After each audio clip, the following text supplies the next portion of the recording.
Assalamualaikum warahmatullahi wabarakatuh. Senang sekali kita dapat berjumpa kembali pada kesempatan ini. Saya Bustami Narda tak lupa mendoakan kepada Allah Subhanahu Wa Taala, Tuhan Yang Maha Esa. Semoga seluruh pemirsa selalu mendapatkan keberkahan hidup dari Allah Subhanahu Wa Taala, Tuhan Yang Maha Esa. Sahabat BN, ini ada lagi kabar tak sedap dari KPK, Komisi Pemberantasan Korupsi. Ini bukan tanggung-tanggung. Diduga tidak kurang dari 550 juta rupiah uang perjalanan dinas hasil potongan yang berupa uang haram dilakukan di KPK. Untuk lebih jelasnya, saya bacakan saja berita ini. Eramuslim.com, Komisi Pemberantasan Korupsi KPK kembali menjadi sorotan publik dengan adanya kasus terbaru.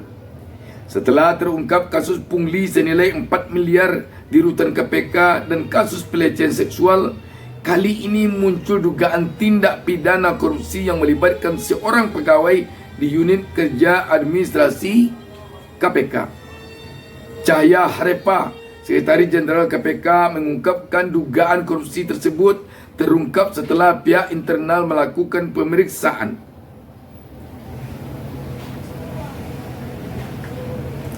Tindak pidana korupsi ini diduga dilakukan melalui pemotongan uang perjalanan dinas sesama pegawai KPK. Untuk menghitung kerugian keuangan negara akibat dugaan korupsi ini, KPK telah melakukan penghitungan awal sebesar 550 juta dalam periode 2021-2022. Bayangkan lamanya baru sekarang terungkap.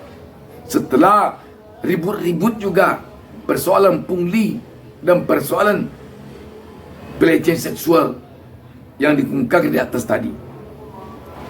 Muhammad Said Didu, mantan Sekretaris BUMN, memberikan tanggapannya.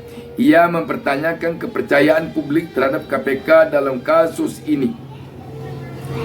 Masih ada yang percaya sama KPK, tulisnya melalui akun Twitternya pada Rabu 28 Juni 2023. Atas temuan tersebut, KPK kemudian mengambil sejumlah langkah yang melaporkan kasus tersebut ke Kedeputian Penindakan dan Eksekusi KPK untuk diproses dan dilaporkan ke Dewan Pengawas KPK untuk sidang dugaan pelanggaran kode etik.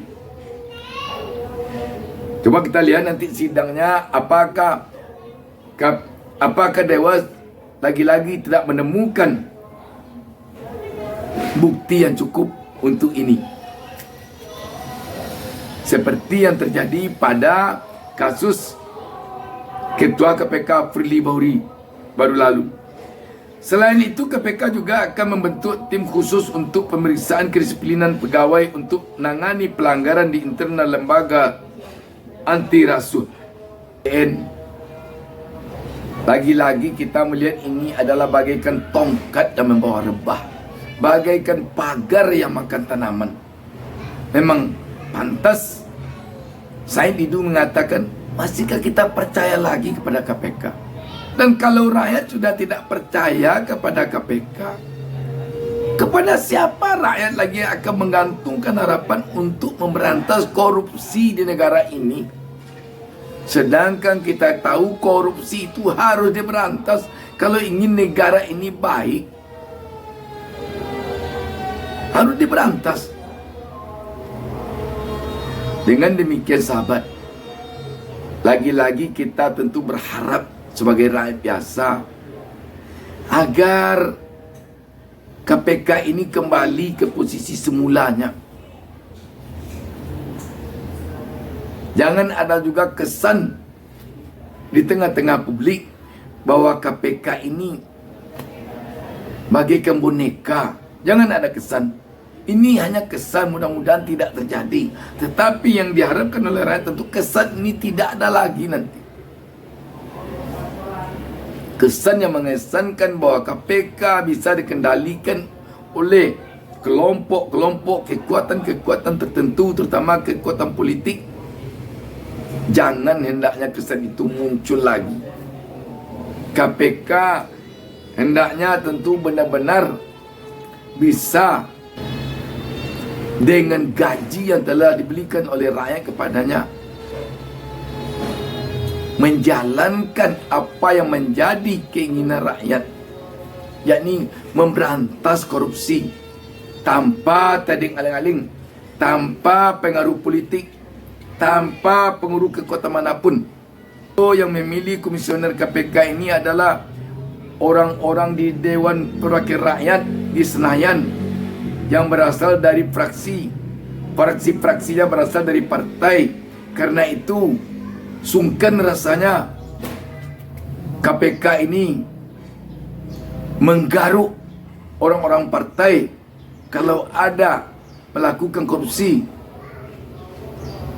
Karena dulu mungkin ada tim suksesnya yang dari partai A untuk menggolkannya menjadi komisioner KPK. Kalau itu yang sudah terjadi, hancurlah negara ini. Hancur. Yang diharapkan oleh rakyat, DPR itu adalah sebagai representasi dari keinginan rakyat. Kalau sempat pula komisioner KPK dekat dengan partai, ada deal dengan partai-partai, kalau kamu nanti terpilih, orang-orang dari partai kami kamu amankan, kalau lari dia jangan kamu cari, kamu anggap hilang aja. Kalau sudah ada deal-deal seperti itu, akan hancurlah negara kita, karena korupsi akan bisa merajalela. Karena itu rakyat tentu berharap KPK ini benar-benar seperti KPK yang dulu-dulu, bisa diandalkan oleh rakyat untuk memberantas korupsi. Tidak hanya untuk diandalkan oleh kelompok-kelompok tertentu untuk menggebuk lawan-lawan politiknya agar bisa dia lempang berkuasa. Jangan itu hendaknya.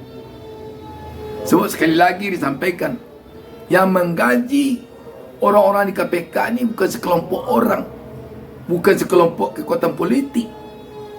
Yang menggaji orang-orang di KPK ini adalah seluruh rakyat Indonesia melalui pajak yang dibayarkannya ke negara setiap waktu.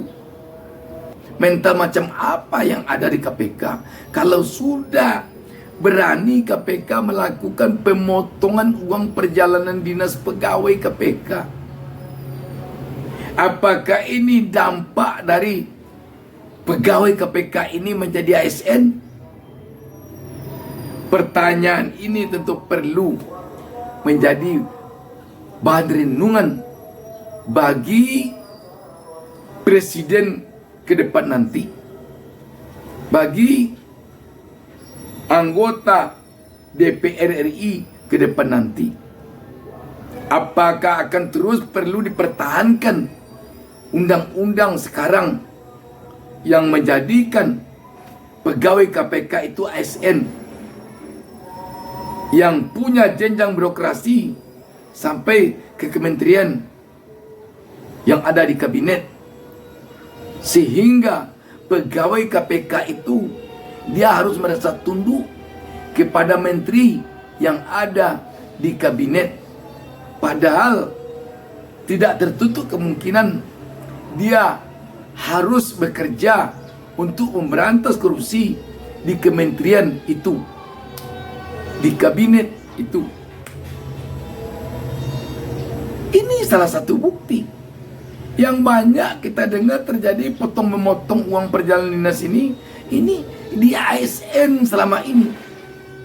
Di KPK belum ada kita mendengar, karena KPK tidak ASN sebelumnya. Tetapi sekarang terdengar ini.